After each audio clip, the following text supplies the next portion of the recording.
Hello everybody and welcome to Storm Raids, and today I'm going to be doing my June wrap-up.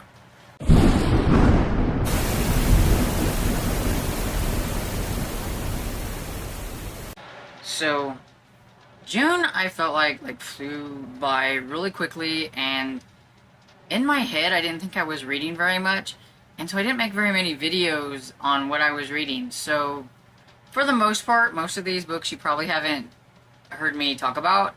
So I'm going to go really quickly through them. I read 18 books, mostly due to audiobooks. And even at that, I really didn't think that I read that many. I didn't really look. I didn't keep any, constant attention to how many books I was reading. I knew that I was going to at least read one book for each prompt for the Amazing Readathon. If I read any extra for, their sightseeing things, it was bonus, but I really wasn't going to try that hard. I didn't want to, burn myself out. I didn't really even try to read too many during their face-off or any of that kind of stuff. But I did learn a few things, and I think the big thing that I learned with this year's Amazing Readathon is I don't really care for that type of a team-based readathon where I feel like I'm going to stress myself out or I have to read something because of a prompt that I might not necessarily want to pick up at that time, and because I'm a mood reader. So that's what I learned doing the Amazing Readathon for the second time, and I think I probably won't do this one ever again. I say that. Everybody, when it comes up, tell me, no, Stormy, you said no. You know that you're not going to like it once you get into it. You think it sounds cool and good, and I do think it's for a lot more competitive people. I'm not a competitive person, and so... But I think that's what I learned from this year's Amazing Readathon. Bree does an amazing job, and she put together, one really amazing readathon. I mean, the details and the things that she does above and beyond, she's awesome when it comes to that. She's awesome. Yeah, she did a great job with that. I'm not, knocking on it or anything. I just don't think it's for me. But I do know that I did read some things that I probably wouldn't have read this month because of that. I didn't get to a lot of things that I had on my TBR that I was wanting to get to. But overall, I think my reading month went okay. I'm not going to have this in any kind of order of, ratings or anything. I'm just going to start at the top of my spreadsheet for June, and I'm just going to go down through it, and I'm going to let you know what I thought of it, what I rated it, very briefly, hopefully. I ramble, but I'm going to try to just say, it was good, it had this quality, or whatever, and go on. Because I don't want to be on here forever. I don't have a lot of time right at this moment. I'm trying to do this before lunchtime. So, yeah, it's one of those things, if I don't do it now, it's going to get put off for another day, and so I need to do it. So, this is it. So the first book that I read for the month started off real strong. So I read The Case of the Velvet Claw by Earl Stanley Gardner. It's the first book in the Perry Mason series.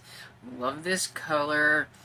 Purple was my mom's favorite color, so this one's always going to be probably one of my favorite covers because of the purple and everything. But yeah, I was really surprised that I liked it so much. I gave it 4 stars. Perry Mason, a little bit more of a crime noir and a little bit more gritty than maybe the television show that everybody's used to. I will direct you to the Perry Mason video that I did, because I did read 2, and you will see the other one whenever it comes up that I read. But yeah, that video needs a little bit more love, so if you haven't checked it out, please do. I talk about the author and then the 2 books that I've read so far, and you might think it's interesting, hopefully. Then I read If Something Happens to Me by Alex Finley. This is Alex Finley's latest thriller. I usually do really well with this author's thrillers, so I was happy to get this one read, and I did enjoy it and everything. I think I figured out a few things, but with his thrillers, usually at least I'm entertained enough to continue on, even if I think I know where it's headed, or I think the plot is a little easy to figure out and things like that. I still like enjoy them. I don't get super bored with them like some thrillers. So that's what this author has going for them. Anyway, is that I do enjoy them. I don't think I've gave one of his books under 3 stars. I usually, at least I think they're average or above, which is good for me. Not for everybody, but good for me. Kilt Trip by Alexandra Keeley. I'm not sure exactly how you say the last name.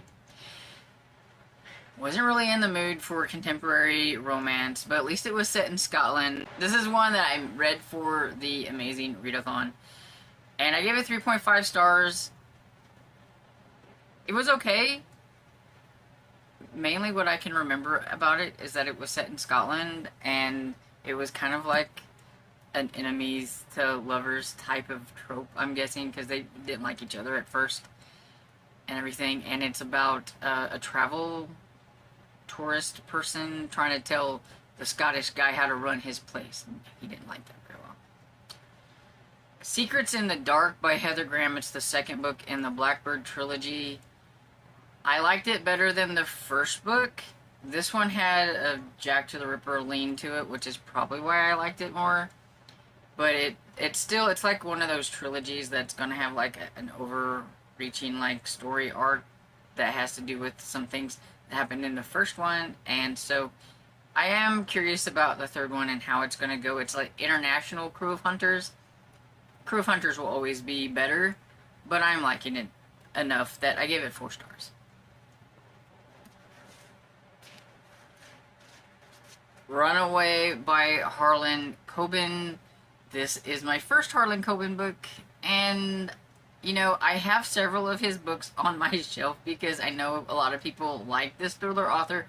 I didn't know what I would think, and actually I thought this one was pretty good. I listened to it on audio, and I thought it was well paced, and I gave it 4 stars.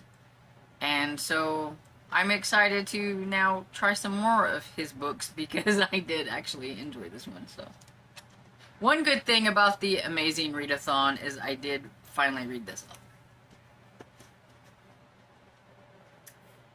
Scare Wave by Trevor Henderson. This was a middle grade book that was about a series of stories that kind of intertwined into the town. I thought it was going to be like a bunch of short stories, but it actually was just a bunch of tales about kids in the same town, and it kind of all comes together at the end. And it was cute. I gave it 4 stars. I mean, cute for a spooky book, I guess. It wasn't that scary to me, but it was fun. Put it that way. Crime and Parchment by Daphne Silvers. This was a book that wasn't even on my radar, but I needed a book for the Amazing Readathon, and so I went ahead with this one. I don't know any like award-winning books, and I think that's what this had to be. And I went with the cozy because I do know that there's like, I think, what is it, the Agatha Awards, and so it was kind of easy to do that. And I thought it was pretty decent. At the time when I was reading it, I think I was a little moody because I was like, it's okay. It's okay. But overall, I mean, if I think about it, I did give it 4 stars. It was a pretty decent book. It just wasn't on my radar at that time. And Stormfront by Jim Butcher. This is a reread that I am doing with a viewer, Amy, and my friend Barb, where I am dragging my friend Barb along for the ride, and she's enjoying it. She had only, I think, read the first 5, and she's always wanted to read on, so I didn't really have to twist her on too much. And so I gave that one, I gave it 5 stars. I mean, I like this series. of Hoaxes and Homicides by Anastasia Hastings. It was something that I needed to read. I had an e-arc of it. I had started it. I didn't care for it too much. I had put it down. But now there was an audiobook available. And it fit a prompt for the amazing readathon. So at least it pushed me to get that out of the way and done. Though I wasn't really in the mood for it, but it needed to get done. And I give it 3.5 stars. I definitely liked the first one a lot more. I'm hoping a third one will come through and make me more excited about the series. Right now, I'm kind of on the fence. And then Zombie Train by David McGinnis Gill. I think that's how you say it. A middle grade zombie book. A viewer that I know that I'm friends with on my Discord and everything, she's like, I think you'll like this because she knows I read middle grade and she does too. And so I trust her judgment. And so I needed it for something. I don't remember exactly what it was. I think it was for the readathon. Or it fit maybe a sightseeing. I don't know. And it came on my Libby. I don't remember what. It was just, I read it. Anyway, I gave it 3.5 stars. It was a little Lord of the Fly-ish to me. Those middle graders were a little... They were a little mean. I mean, I understand they're surviving a zombie apocalypse type thing, but they weren't afraid to, like, you know, get rid of somebody to get higher ranked up in things or whatever. They were a little mean. But overall, it was enjoyable, and so I gave it 3.5 stars. Then I read The Case of the Sulky Girl by Earl Stanley Gardner, the second Perry Mason book. I just like to point, look at that pouch, she's just sulky. And I really enjoyed this one as well, and I give this one 4 stars. Methods of Malice by Ellery Adams and Tina Radcliffe. It's the 7th book in the Hope Church mystery series, Cozy Mystery. I've been needing to read this one for a while. It kept coming on my Libby, I kept pushing it back. And I think I needed it for the Amazing Readathon, I think. It fit something, I'm pretty sure. And so it was kind of like a good excuse to read it. And it was out on my Libby. I was trying to read things that were either an e-arc that I needed to read, like a past one, or something that was on my Libby, or I could get it on Hoopla. That was kind of how I was doing my TBR stuff for the readathon and everything. So this one, I think I had it out on Libby and it fit something. Either that, or I just read it because it was there. I don't remember. June was too long ago now. But I enjoyed it. I gave it 4 stars. This series, like, had stopped and then it got going again. And now Ellery Adams is writing with Tina Radcliffe for this. And it has taken a little bit of a different turn. And things, there was definitely a little shuffle in it regards to certain things.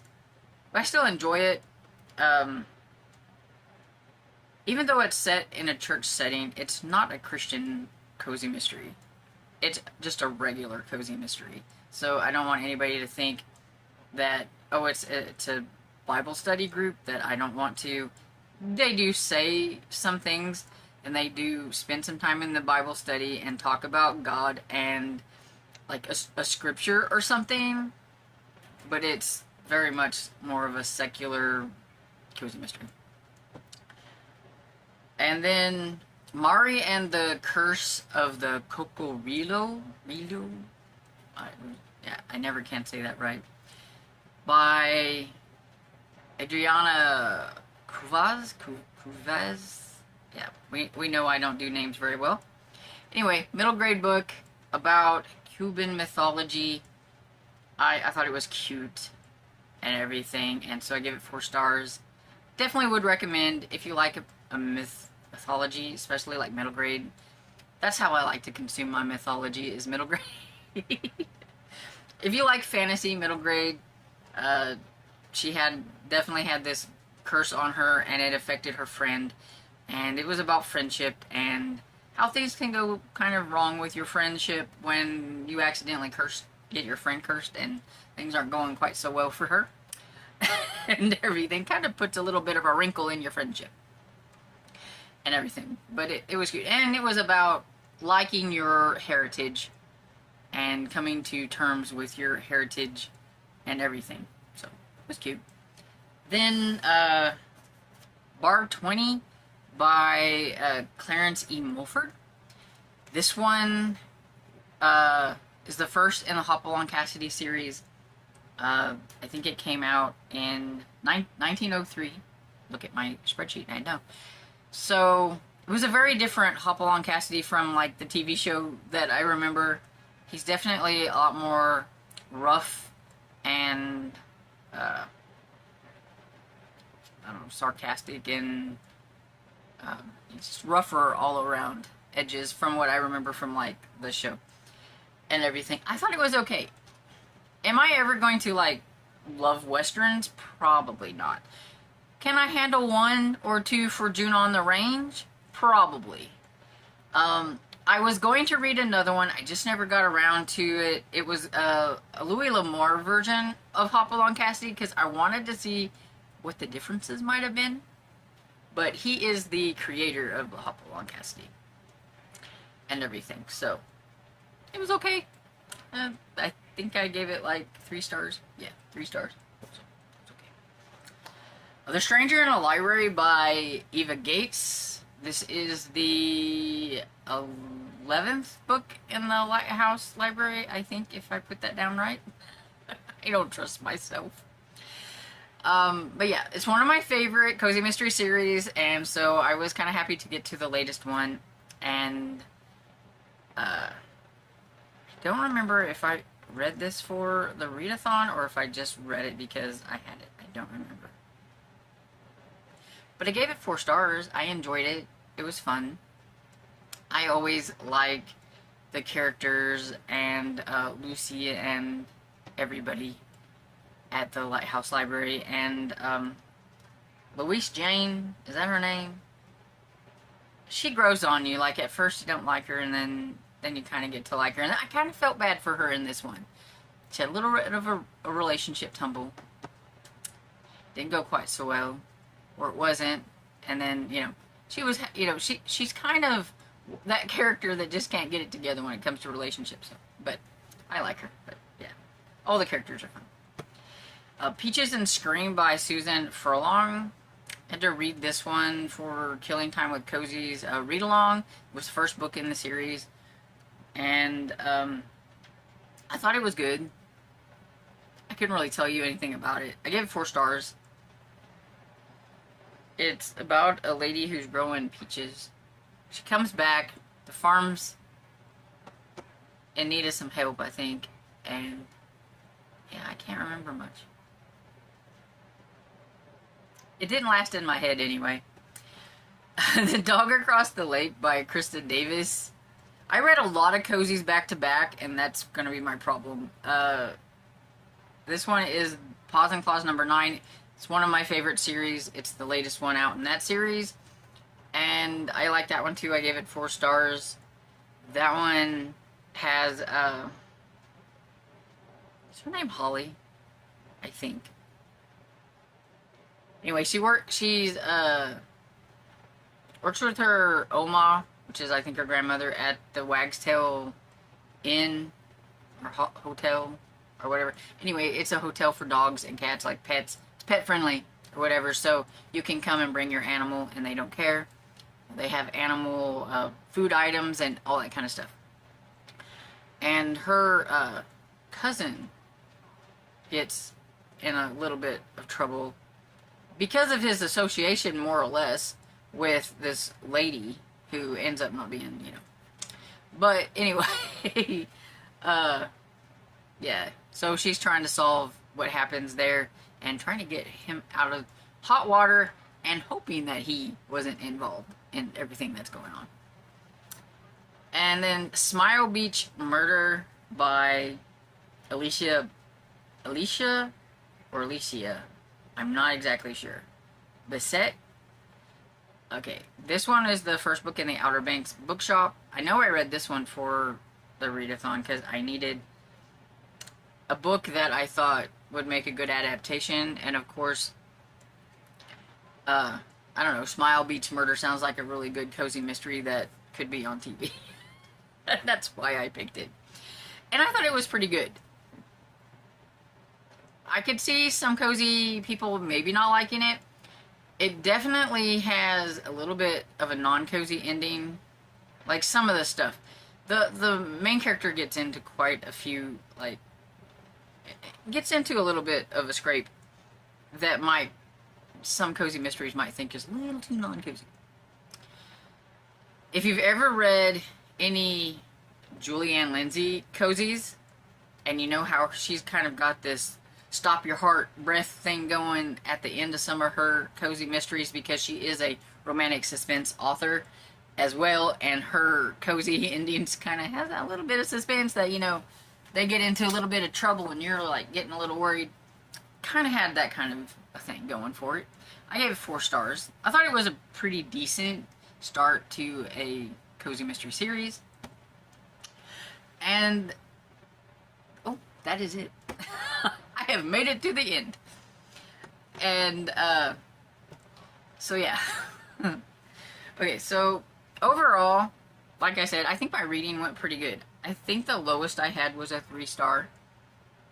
And I had like a reread that was a 5-star. But other than that, there was mostly 4 stars and everything. So I think my reading went fairly well, even though I didn't read a lot of the things that I wanted to read because of the readathon, which has, you know, really got me thinking about team-based readathons. I like the ones where I can read whatever I want and my team gets points. I don't like prompts. I'll put it that way. And everything. So, yeah. But overall, it was a pretty decent reading month and everything. Let me know, did I read anything that you think sounds interesting or that you've read? If you've read any of these, let me know what you thought of them. Or if you think you might pick something up because I mentioned it here. I'd like to know all that stuff down in the comments. Or if you don't want to say anything at all, just leave me an emoji of some sort to let me know you were here. It really kind of helps, like, the algorithm and all that kind of good YouTube stuff that we need. And also, if you've been hanging around on here and you haven't subscribed yet, go ahead, subscribe. Everything. I'd love to have more subscribers. I love all my subscribers. And I'm always thankful every time I get more subscribers. So, if you like this video, don't forget to like and subscribe. And I will see you all in the next video. Bye.